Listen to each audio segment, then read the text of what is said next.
नशा सूखा नशा हुआ है, इसमें छोटे छोटे बच्चे माने प्राइमरी स्कूल के बच्चे इसके नशे का शिकार हो रहे हैं। लेकिन पुलिस की मिली भगत से ये जो अफयून है, गांजा है, चरस है और स्मैक है, ये सारे धंधे पुलिस के जरिए से चलाए जा रहे हैं और सरकार इस पर संवेदनशील नहीं हो रही है। इससे समाज तबाह बर्बाद हो रहा है। देखिए, हमारे साथ खास बातचीत करने के लिए AIMIM के विधायक अख्तरुल ईमान है। सीधे बात करेंगे। सबसे पहले अख्तरुल जी, जिस तरीके से सूखे नशा का जो मुद्दा है लगातार सदन में आप लोग उठा रहे हैं, क्या लग रहा है कि काफी ज्यादा परेशानी हो रही है? बहुत ही गंभीर मुद्दा है ये।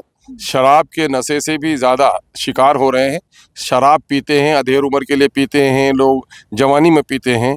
लेकिन ये जो नशा सूखा नशा हुआ है, इसमें छोटे छोटे बच्चे माने प्राइमरी स्कूल के बच्चे इसके नशे का शिकार हो रहे हैं।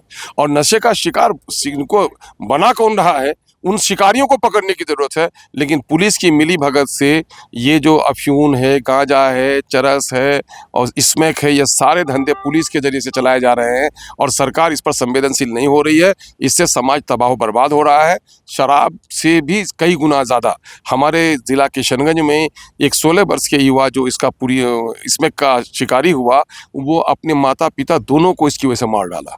और कई कई जगह क्राइम हुए। अभी 23 साल एक नौजवान ने 2 बच्चे को मारा तो उसका भेजा निकाल दिया है। और इसकी वजह से छोटे छोटे क्राइम शहरों में, ट्यूबवेल का हेड खोल लेना, मोटर चोरी कर लेना, दरवाज़ा खिड़की से घुस जाना, ये सारे क्राइम छोटे बच्चे कर रहे हैं। इसलिए नई पीढ़ी को बचाने के लिए इस पर बहुत मजबूत कानून बनाने की जरूरत अगर है। आपके क्षेत्र की हम बात करें, उस क्षेत्र में कितना प्रभाव पड़ गया है इससे बहुत ज़्यादा स्कूल जाने वाले बच्चे तक इसके प्रभावित हो गए हैं, माता पिता प्रभावित हुए हैं, मजदूर लोग हैं जो लोग बाहर रहते हैं, बच्चों पर उनकी माँ सही से देखभाल नहीं कर पाती है। स्कूल जाने के बजाय वो गलियों में, सड़कों में जाकर के, बाग बगीचे में जाकर के पीते हुए काम कर रहे हैं। इसलिए इस पर लगाम लगाना सरकार की पहली जिम्मेदारी बनती है। इसके साथ आईपी गुप्ता भी ये मुद्दा उठा यकीनन आईपी गुप्ता साहब को हम धन्यवाद देते हैं, बल्कि हम लोग पूरे तौर पर समर्थन में हैं। ये काम उन्होंने बहुत अपने दायित्व का निर्वहन किया है। इस पर लगाम लगाना चाहिए। इसके साथ विपक्ष कहीं ना कहीं कमजोर हो रहा है क्या इस बार, ऐसा लग रहा है आपको? अब विपक्ष के नेता ही गायब है, तो अब तो उन लोगों से पूछिए कि उनको कैसा महसूस होता है। शराबबंदी शुरू कर देनी चाहिए। बिल्कुल नहीं, बिल्कुल नहीं। शराब बुराइयों की जननी है। हम लोग नीतीश कुमार जी के विरोधी तो नहीं, आलोचक हैं।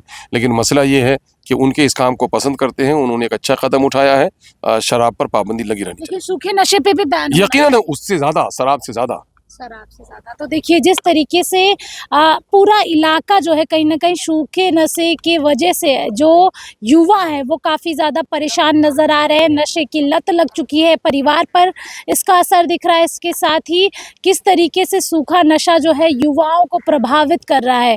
आईपी गुप्ता से इन्होंने मुलाकात की और इन्होंने कहा कि आईपी गुप्ता और हम मिलकर इस पर कदम उठाएंगे और लगातार इस मुद्दे को सदन में भी उठाएंगे। इसके साथ ही स्वास्थ्य व्यवस्था पे भी हमने बात की है। इसके साथ जब ये पूछा गया कि क्या शराबबंदी शुरू कर देनी चाहिए, तो सीधे तौर पे उन्होंने कहा नहीं, शराबबंदी बंद बिहार में होनी चाहिए और हमेशा ही काम शराबबंदी को लेकर होना चाहिए। लेकिन पुलिस प्रशासन जो है सूखा नशा रोक नहीं पा रही है। इसके साथ विपक्ष के नेता गायब है, इसीलिए कहीं ना कहीं विपक्ष जो है वो कमजोर होता हुआ नजर आ रहा है। अब बने रहिए हमारे साथ, तब तक के लिए बहुत बहुत शुक्रिया।